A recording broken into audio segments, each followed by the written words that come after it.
A long-serving Marine in the U.S. military, Sergeant Manuel Logan, was fatally shot by police in a high school parking lot, the latest in a string of violent police confrontations. Loggins regularly took his daughters to a high school football field to read the Bible. In his last morning, he was reportedly seen by police speeding and crashing into a gate near the football field. Authorities say he was acting irrationally and refused police orders, leading the deputy to deem him a threat to his daughters. Police, however, have acknowledged that this version of events differs from an earlier account in which the deputy opened fire because he feared for his own life.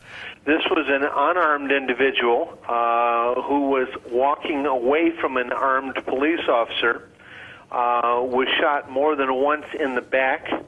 He had no weapon of any kind. We have no evidence of there being a threat. The police have not released the dash cams.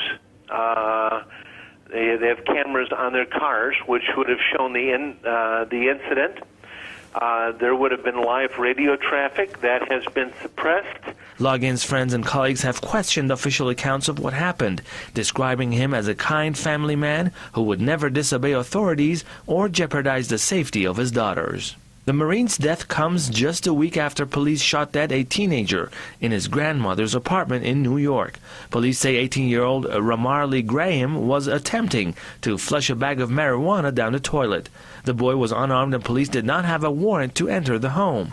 His death sparked days of angry protests by citizens who believed his killing was horrific and unjust.